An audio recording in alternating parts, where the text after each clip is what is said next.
how do you get them to feel stuff? Mhm. Like that's my biggest problem. Can you feel this? Or you put them in a split squat, like you said, and they're shifted over to one side. Mhm. And you ask them, and these are kids.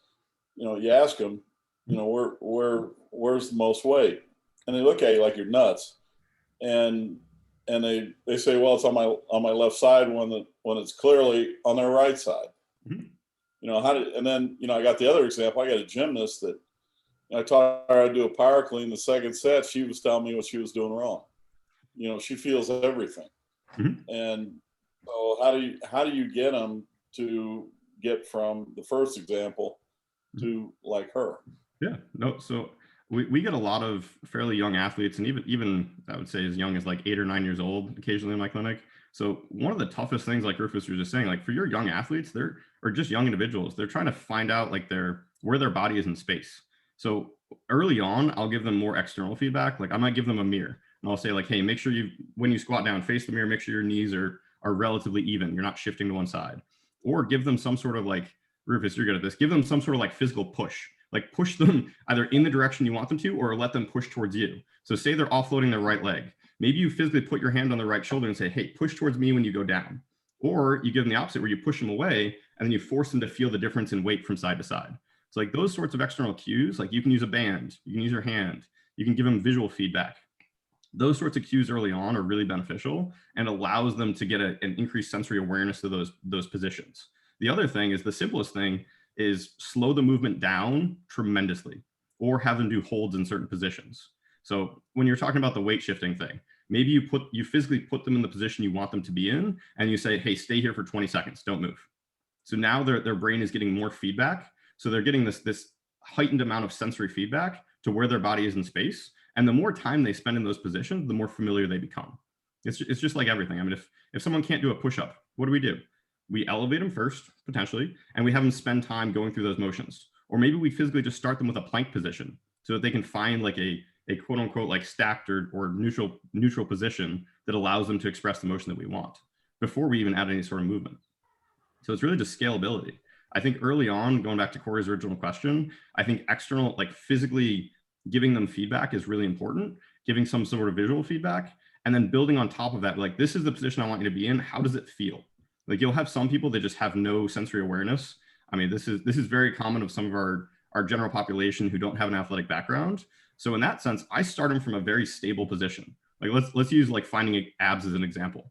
If you put somebody on their back in a very safe position, you have them bend their knees up towards their chest, and then you physically put your hand underneath the small of their back, and you just have them push down. So what you've done is you've created context in a position that they're very comfortable in. And all you're doing is you're giving them essentially one stimuli. You're saying, hey, push into my hand. So from there, they don't have to worry about squatting. They don't have to worry about deadlifting, but they're hopefully finding and feeling a specific muscle, or at least a group of muscles that you want them to feel. And then from there, it's like, all right, remember that sensation that we had before? Let's try to find that again, but when you're standing. So then it's kind of like building off from the bare bones up to, okay, now we're in a less stable position, but we're trying to find those same muscles. And then from there, okay, let's find those muscles, but let's move through a range of motion. So it's kind of starting like that goes back to building blocks. If they can't do the basics really, really well, they're not going to be able to do it under load or any sort of duress. Let's backtrack this just a little bit. Can you explain why sensing things is going to be important, especially early on, and why being able to get into these positions and establish them early on is going to be important to build off of? Yeah, so I mean, I just mentioned like the concept of building blocks.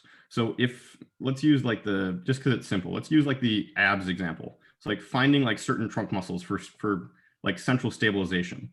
That's a very like paramount movement quality. I mean, if we dive into a rabbit hole, think about how babies develop, right? Like how does a baby learn how to walk? So they literally start like a bag of bones. They can't really stabilize anything. Then eventually they start moving their head around, right? They start stabilizing their trunk a little bit. They start getting into like all fours positions. Then from all fours, they start getting into like these kneeling positions. And they start walking on their hands and knees. And then they start standing with support, kind of like swaying side to side. And then from there, they slowly learn how to do this alternating gait pattern. We're really no different. Like obviously we're much more further along than that. But essentially it's this idea of they need to have these prerequisite qualities in order to have some degree of stability or to express certain motions. If I can't create like this, I know it's a little bit nebulous, but if I can't create some sort of stabilization or some sort of anti-movement at the trunk, it's very hard to express movement at other joints. So if I can't create stiffness in my trunk, it's very hard for me to move through my hips. If I can't create stiffness in my trunk, it's very hard for me to move through my shoulders. So a simple example, if I want to do a jerk and I want to put 400 pounds over my head, if I don't have a very high degree of intra-abdominal pressure and high trunk stabilization, there is no way in hell that weight is going over my head, right? It's the same thing with a deadlift. If you bend down to pick up something that weighs 3 pounds versus you pick up something that weighs 400, what's your strategy, right? Like, what is the way that you have to do that movement? That's the same thing with teaching this stuff. I never cue this stuff to be maximal. Like, I don't want somebody to do a low level exercise and feel like their head's going to pop off, but I want them to be able to feel those recruitment patterns in those muscles so that it becomes more relevant as the intensity increases. Because it's really just a sliding scale. If we start on the early side, like during the acute phase, it's just feel a little bit of this, right? Like I want to get you in the habit of this, like this motor recruitment of these muscles working at the same time, kind of like this synergistic relationship. And then as the intensity starts to go up, I want to have that same relationship, but I want to ramp up the rate with which I can produce that force. So it's the same idea of, okay, if I'm doing a deadlift with 500 pounds, I need to be in a very stable start position. I need to be able to produce force very quickly, and I need to be able to maintain that rigidity for a period of time in order to complete the lift. If at any time I lose that, something bad could happen. Doesn't mean it will, but it's probably less than ideal, right?